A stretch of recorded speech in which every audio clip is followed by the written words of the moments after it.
عمر صاحب لاہور سے، میں اپنے گندے ناپاک کپڑے دوسرے کپڑوں کے ساتھ دھوتا رہا، اب مجھے پتا چلا تو توبہ کر لی، اب کیا صرف کپڑے پاک کروں جن کے 100% ناپاک ہونے کا یقین ہے، یا سارے کپڑے ناپاک ہیں؟ کیا مطلب؟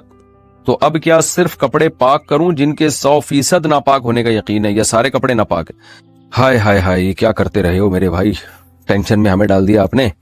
دیکھو، جب 100% جن کپڑوں کے ناپاک ہونے کا یقین ہے ان کپڑوں کے ساتھ آپ پاک کپڑے دھوتے رہے، دھونے کا اسٹائل اگر ایسے تھا کہ آپ وہاں کے کسی مفتی سے پوچھ لیں کس طرح سے دھوتے رہے ہیں، آپ لاہور میں جا کے پوچھ لیں، اب مجھے نہیں، آپ نے یہ تو نہیں بتایا کیسے دھوتے رہے، تو اگر اس طرح سے دھوئے ہیں کہ وہ سارے ہی کپڑے ناپاک کر دیے آپ نے اور 100% ان کے ناپاک ہونے کا یقین ہے، تو پھر تو جو نمازیں آپ نے پڑھی ہیں وہ دہرانی پڑیں گی۔ لیکن اگر اس طرح نہیں ہے، کنفیوژن ہے کہ پتہ نہیں وہ پاک رہے یا نہیں ناپاک ہوئے، تو پھر جن کپڑوں کے 100% ناپاک ہونے کا یقین ہے ان کپڑوں کو پہن کے جو آپ نے نمازیں پڑھی وہ تو لوٹانی پڑیں گی۔ جہاں کنفیوژن والا مسئلہ ہے تو وہ پھر چھوڑ دیں، اللہ تعالیٰ معاف کرنے والا ہے، آئندہ کے لیے آپ احتیاط کریں۔ بہتر یہی ہے کہ آپ نے پاک کس طرح سے کریں وہ طریقہ آپ بتائیں گے تو پھر آگے جواب دینا ممکن ہوگا۔ ایسے مبہم سا سوال ہے نا، تو اس لیے جواب دینا میرے لیے مشکل ہے۔ عبد المحسی کوئٹہ سے پوچھتے ہیں، پاک کپڑے ناپاک کپڑوں کے ساتھ دھل جائیں، جیسے کہ آج کل یہی ہو رہا ہے مارکیٹ میں، ہمارے گھر کے کپڑے ایک ہی واشنگ مشین میں دھلتے ہیں جن میں پاک اور ناپاک دونوں کپڑے ہوتے ہیں، اس کے بعد ہم 3 بالٹیوں میں پانی ڈالتے ہیں، پہلے پہلی بالٹی میں کپڑا ڈالتے ہیں، اس سے نچوڑ کر دوسری بالٹی میں ڈالتے ہیں، پھر اسی طرح نچوڑ کر تیسری بالٹی میں ڈالتے ہیں، پھر نچوڑ کر خشک کرتے ہیں۔ کیا اس طرح سارے کپڑے پاک ہو جائیں گے؟ ماشاءاللہ، اب بھی پاک نہیں ہوں گے تو بھائی پھر تو پولیس سے بھی پاک نہیں ہوں گے۔ بالکل خاندانی طریقہ ہے پاک کرنے کا، اس سے پاک ہو جائیں گے۔ یوں بھی کر سکتے ہیں، آج کل نلکے ہوتے ہیں نا، تو نلکے کے نیچے پانی بہا دیں یا واشنگ مشین میں ہی پانی بہا دیں، یعنی ایک طرف سے پانی آ رہا ہو دوسری طرف سے نکل رہا ہو، تو جتنا پانی اس پورے پروسیس میں استعمال ہوا ہے اتنا پانی اگر بہنے میں استعمال ہو جائے گا اور صابن بھی نکل جائے، اور وہ یعنی صابن نکلنے کے بعد کی بات کر رہا ہوں، اس کے بعد اتنا پانی اس میں استعمال ہو جائے گا تو انشاءاللہ کپڑے ویسے بھی پاک ہو جائیں گے۔ اسپائنر میں کپڑے سکھانے سے کنگھالنے سے کیا پاک ہو جاتے ہیں؟ میری واشنگ مشین آٹومیٹک ہے، اس میں اسپائنر میں کپڑے کنگالتی ہوں، گندے پانی کے بعد صاف پانی بھی کافی دیر آتا ہے، کیا اس سے کپڑے پاک ہو جائیں گے؟ بنت شاہد کراچی سے۔ اگر ایک دفعہ ناپاک کپڑے دھلنے کے بعد ان میں اتنا پانی بہا دیا جائے کہ ایک طرف سے پانی آ رہا ہو اور دوسری طرف سے نکل رہا ہو، کہ اگر آپ یہ سمجھتے ہیں کہ 3 دفعہ ان پانی کو کسی برتن میں ڈبویا جاتا تو اتنا پانی جتنا استعمال ہوتا اتنا پانی بہہ چکا ہے تو وہ کپڑے پاک ہو جائیں گے۔ لیکن جو مشینیں آٹومیٹک آ رہی ہیں میری معلومات کے مطابق اس میں ایسا ہوتا نہیں ہے، یعنی پانی بہتا نہیں ہے، بلکہ ہوتا یہ ہے کہ ایک دفعہ پانی پورا بھرتا ہے، اس میں کپڑے صاف ہوتے ہیں، پھر دوبارہ پانی بھرتا ہے اور وہ پانی نکلتا ہے، پھر تیسری دفعہ پانی بھرتا ہے وہ نکل جاتا ہے۔ تو اس طرح سے کپڑے پاک نہیں ہوتے، کیونکہ اس کی وجہ یہ ہے کہ ابھی کپڑے جب ایک دفعہ جب دھلے ہیں تو کپڑے ناپاک ہوتے ہیں، تو کم سے کم 3 دفعہ ان کو پانی میں کنگھالنا ضروری ہے، تو 3 کے بجائے وہ 2 دفعہ کنگھالے جاتے ہیں۔ تو اس لیے بہتر یہی ہے کہ جب مشین نے 2 دفعہ کنگھال دیے تو 1 دفعہ آپ خود کنگھال لیں، یا تو یہ کام کر لیں یا یہ کر لیں کہ جاری کریں پانی کو۔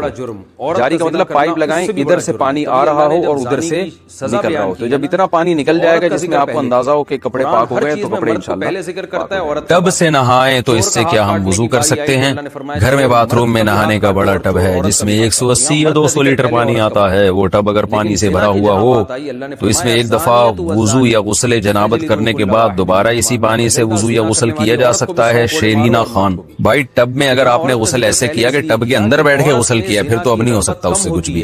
تو ہاں، اگر ٹب سے ایسے پانی لے کے اپنے اوپر ڈالتے رہے ہیں جیسے مگے سے جو تمیز سے اسی طرح ہی نہایا جاتا ہے، کہ ٹب کے اندر بیٹھ کے نہیں نہایا جاتا بلکہ ٹب سے پانی لے کے جو ہے وہ اپنے اوپر ڈال رہے ہیں، تو پھر تو اس ٹب سے آپ نے غسل بھی کیا، جو پانی بچ جائے وضو بھی کریں یا پہلے وضو کر لیں۔ ویسے غسل کے بعد وضو کی ضرورت نہیں ہوتی، لیکن سنت غسل یہی ہے کہ پہلے وضو کریں پھر غسل کریں۔ اور اگر جاری ٹب ہے اس کے اندر بیٹھ گئے اور نلکا کھول کے پانی اس سے نکل کے جا رہا ہے، آپ نہا رہے ہیں اور پانی بہ رہا ہے، تو پھر اس میں غسل بھی جائز ہے اور اسی میں وضو بھی جائز ہے۔ بالٹی میں کپڑے کیسے پاک کریں؟ بالٹی میں ناپاک کپڑے پاک کرنے کا طریقہ بتا دیں، نیز اگر نجاست معلوم نہ ہو کہ کہاں لگی ہو، نہ نشان ہو، تو کیا حکم ہوگا؟ عرفان شکور دبئی سے.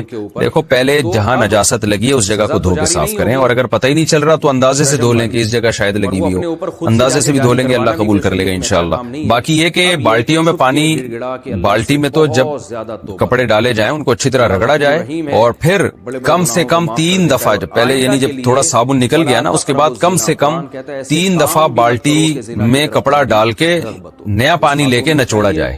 یعنی کپڑے بالٹی میں ڈال دیے, پھر سب کپڑوں کو نچوڑیں, پھر دوبارہ پانی میں ڈال دیں, یعنی بالٹی میں پانی بھرا ہوا نیا پانی, اس میں کپڑے ڈال دیں, پھر سارا پھر کپڑے نکال کے اچھی طرح نچوڑیں, پھر تیسری دفعہ بالٹی کو پانی سے بھریں, اس میں کپڑے ڈال دیں اور پھر اچھی طرح نچوڑیں, تو اس طرح سے پاک ہو جائیں گے.